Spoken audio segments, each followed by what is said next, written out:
നിങ്ങളുടെ favourite shows ഇനി ഒരിക്കലും മിസ്സാവില്ല. ഇപ്പോൾ C5 കാണും നിങ്ങളുടെ ഫേവറേറ്റ് ഷോസ് തികച്ചും സൗജന്യമായി. അവളെ കൊന്നിട്ടാ നീ ഇവിടെ നിൽക്കുന്നെങ്കിൽ ഞാൻ സന്തോഷിച്ചൻ.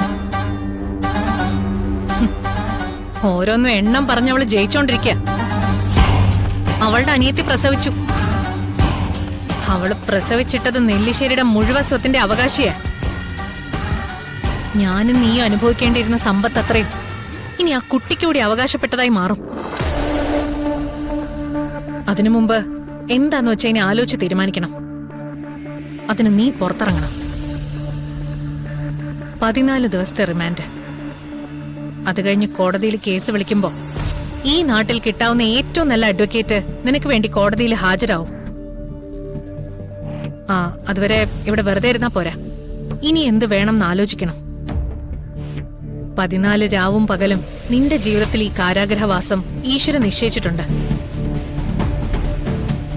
പക്ഷെ 15-ാം നാൾ എന്ത് വേണമെന്ന് തീരുമാനിക്കുന്നത് നമ്മളാ. ഇവിടെ ഇരുന്ന് ആലോചിക്കാൻ മാത്രമല്ല, 1-2 പേരെ മുഖാമുഖം കാണാൻ ആഗ്രഹമുണ്ട് എനിക്ക്. അതിൽ ആദ്യത്തെ ആളും നിന്റെ ഭർത്താവ് നന്ദന.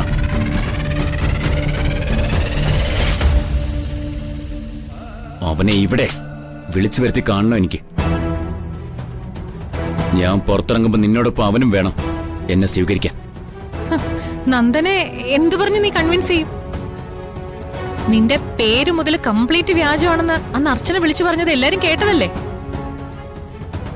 ഇനി എന്തു പറയാനാ പോകുന്നേ? അബദ്ധം പറ്റിയതാണെന്നോ? അച്ഛനെ അമ്മയും വാടകയ്ക്കെടുത്ത് ഒരു കുടുംബത്തെയും പറ്റിച്ച് വിവാഹം നടത്താൻ നോക്കിയതാണോ അബദ്ധം എന്ന് നന്ദൻ തിരിച്ചു ചോദിച്ചാ നീ എന്തു ഉത്തരം പറയും? ഇപ്പോഴും അവിടെ ആരുടെയും കലിയിറങ്ങിയിട്ടില്ല. പിന്നെ ഇടയിൽ ഈ കമ്പി വില ഉള്ളതുകൊണ്ട് ആരെങ്കിലും വന്നാലും നിന്നെ അന്നത്തെ പോലെ ആരും തല്ലില്ല. അതാ ഏക ആശ്വാസം.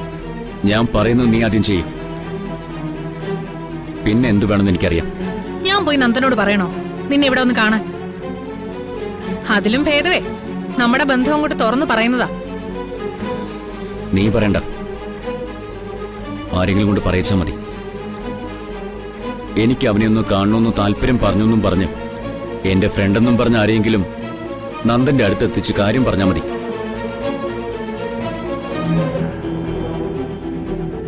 നന്ദൻ ഇവിടം വരെ ഒന്ന് വന്നാൽ ബാക്കി എന്താ വേണ്ടെന്ന് എനിക്കറിയാം.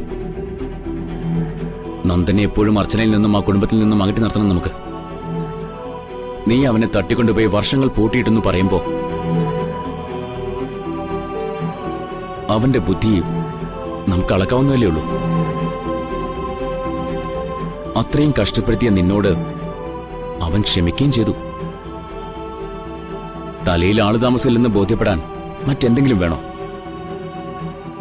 അവനെ എന്നെങ്കിലും നേരിട്ട് കാണുമ്പോൾ പറയാൻ വൈകാരികമായ ചില പദപ്രയോഗങ്ങൾ കണ്ടുവച്ചിട്ടുണ്ട് ഞാൻ.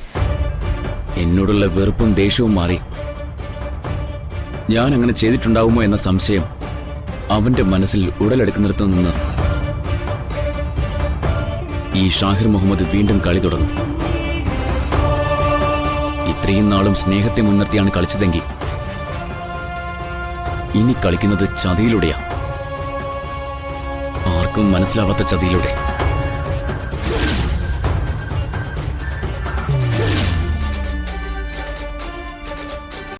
ഡൗൺലോഡ് ചെയ്യൂ C5 ആപ്പ്. കാണൂ എല്ലാ എപ്പിസോഡുകളും സൗജന്യമായി.